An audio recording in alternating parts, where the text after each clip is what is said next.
y luego de desnudado que eran falsos, entonces con el argumento de reformular el proyecto. Bueno, Aranguren me lo confesó, ingeniero, yo tuve, ni bien asumí, tuve la orden del presidente de paralizar las represas. El vicepresidente de Electroingeniería ha realizado hace unos días una presentación en la Comisión de Acuerdos del Senado. El miércoles fue, y en esta presentación ante la Comisión de Acuerdos del Senado denunció que fue víctima del lawfare, lo que estamos hablando acá, lo que se ha hecho con Correa, lo que se ha hecho con Cristina, lo que se ha hecho con Vudú, víctima del lawfare, y critica los traslados de los jueces Leopoldo Bruglia y Pablo Bertuzzi durante la gestión de Macri, y aseguró que todo fue un montaje y que se dio cuenta la misma noche en la que fue detenido, y por eso señaló que querían armar una imagen de asociación ilícita con Cristina como jefa de todo esto. Ahora le tocó en esta macrictadura el hecho de perseguirlo, pero no solamente porque tenía una radio que molestaba como Radio del Plata, sino también porque tenía unas represas a cargo de hacer unas represas en el sur para alimentar de mayor energía, ¿no?, al país. Y bueno, ganó la licitación porque creo que él tenía un 50% de financiación que conseguía de bancos internacionales. El Estado tenía que poner solamente el 50%, y lo ganó por esto. El segundo en el sobre era un tal Macri. Entonces, poniéndolo en cana, resultamente los chinos que tenían intención de hacer esto, con el presidente de la empresa en cana, bueno, vendría la segunda empresa oferente, que sería la empresa de Macri. Pero bueno, respecto del lawfare, sí, usted estuvo en el Senado esta semana y les estuvo contando un poquito, ¿no?, en la comisión en una comisión. Sí, fue en realidad un encuentro virtual, no presencial, sí, porque tuve una semana, estuvimos con Sebastián y con nuestros abogados haciendo una presentación importante, porque yo viví el lawfare por segunda vez y desde adentro de la cárcel, o sea que fuimos a trabajar en la segunda vez adentro de la cárcel, o sea que viví en las entrañas del lawfare, y por eso que así trabajando y trabajando nos dimos cuenta que teníamos algún aporte importante para hacer a la Comisión de Acuerdos del Senado y al Senado mismo, que seguramente lo va a tratar en el recinto después que lo apruebe la comisión.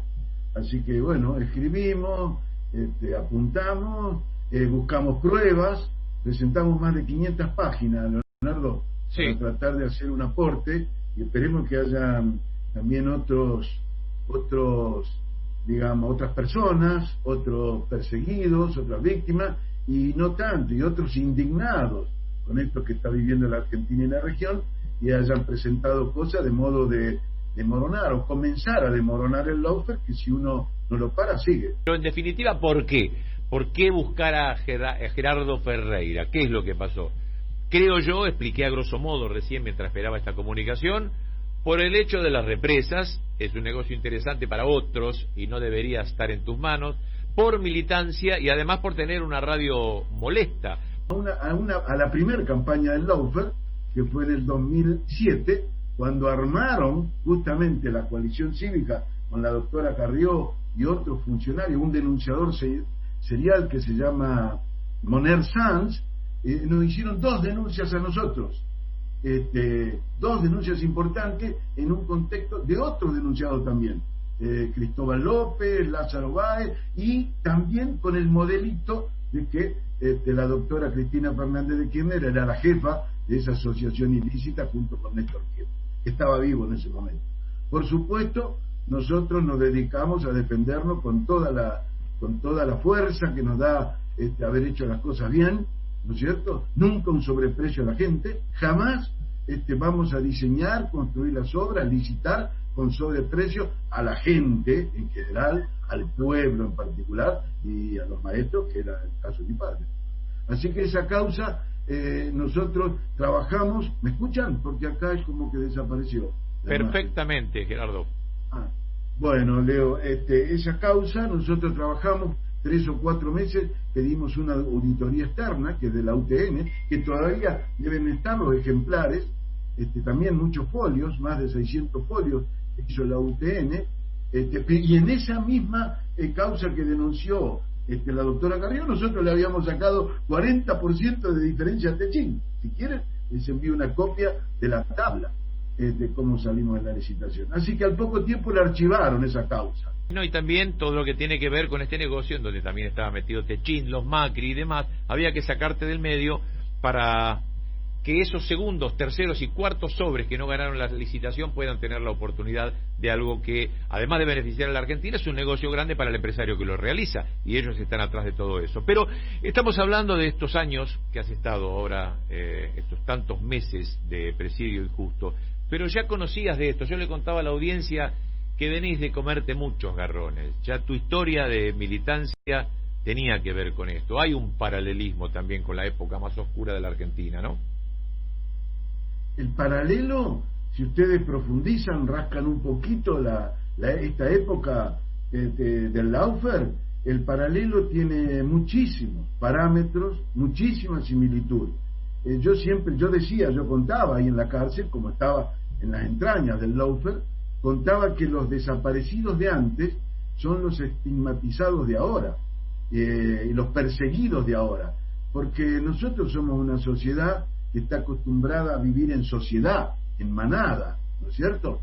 Y lo peor que puede haber es que a uno lo separen de la manada, lo estigmaticen, ¿no es cierto? Que no pueda salir a la calle, que no pueda salir a la calle porque la gente lo insulta. Bueno, eso es lo que hicieron en este nuevo Laufer, perseguirlo a uno, a los familiares, a los amigos, y perseguirlo, digamos, en libertad, y perseguirlo también, o espiarlo en libertad, y espiarlo también adentro de las cárceles, para seguir demonizando a los que nos visitaban, que yo decía que eran verdaderos rompemuros como vos, muchos, decenas y decenas que nos visitaban por semana.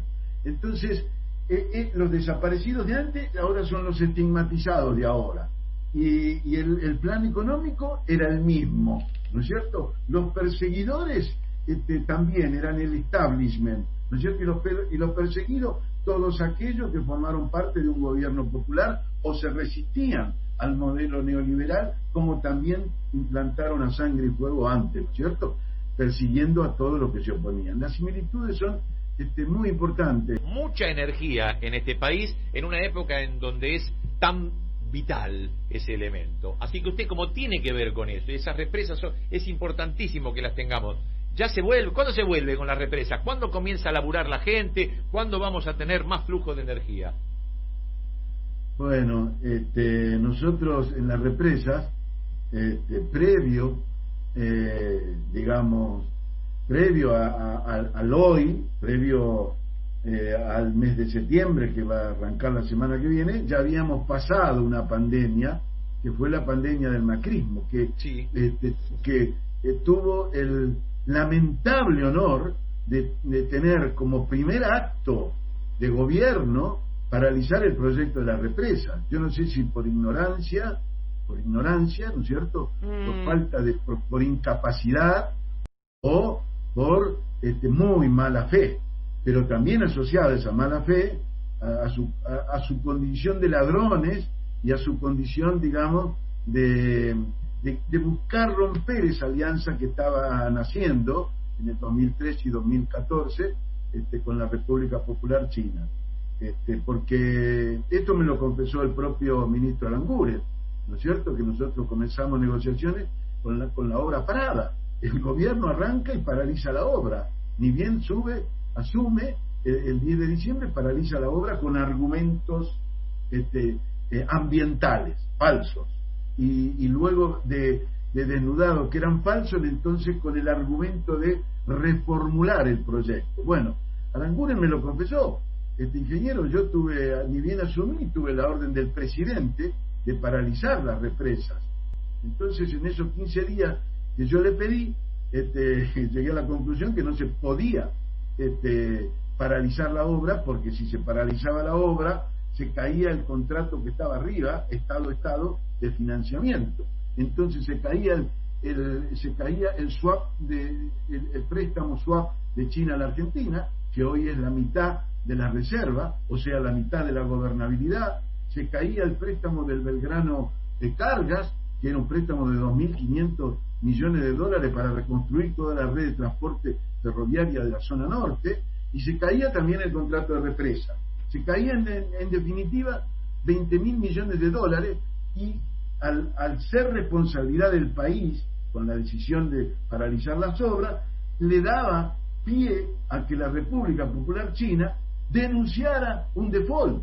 Acabábamos de salir del default, por eso yo digo que mucha ignorancia del gobierno, porque salió del default Argentina pagándole a los fondos buitres 12.000 millones de dólares en el mes de diciembre, y en el mismo mes de diciembre el gobierno, en la máxima responsabilidad del país, tomaba decisiones que hacían entrar en default en un contrato de 20.000 millones de dólares con la República Popular China. Pero escúcheme, Gerardo, acá además debe haber alguna otra intención. Yo lo dije antes de presentarlo a usted y posiblemente me haya equivocado, pero acá se querían quedar con el negocio ellos. La cuestión era voltearle a usted y en lo posible ponerlo en cana, no solamente para silenciar una radio, porque con todo el monopolio que tienen de información y el cerco mediático, pero también era quedarse con el negocio de la represa. Bueno, eso también yo lo denuncio en el Senado, y también se lo dije en la cara al señor, al difunto, fue Claudio Bonadío. Le dije que a mí me llamaba poderosamente la atención que simultáneamente con la persecución, en paralelo, ¿no es cierto?, por cuerda separada, el embajador argentino en China, el señor Diego Guelar, también en el mes de enero del 2016, yo creo que fue su primer gestión como embajador, convocó a la empresa Gesouba, ¿no es cierto?, que es nuestro socio, una empresa estatal gigantesca, para decirle que Electroingeniería no era bien vista en el consorcio por el gobierno, así que tenían que buscar otro socio. Y cuando Gesouba, los funcionarios de Gesouba en Beijing le preguntan al señor Guelar, ¿y cuál es el socio que hay que incorporar? Y le dicen Miki Caputo. Así que, qué casualidad. No me equivoqué, porque yo lo presenté diciendo que era interés de Macri el hecho de quedarse con el negocio de las represas. Y además era interés de Macri cerrarse 5N y silenciar Radio del Plata. Era un interés casi personal de él con sus socias.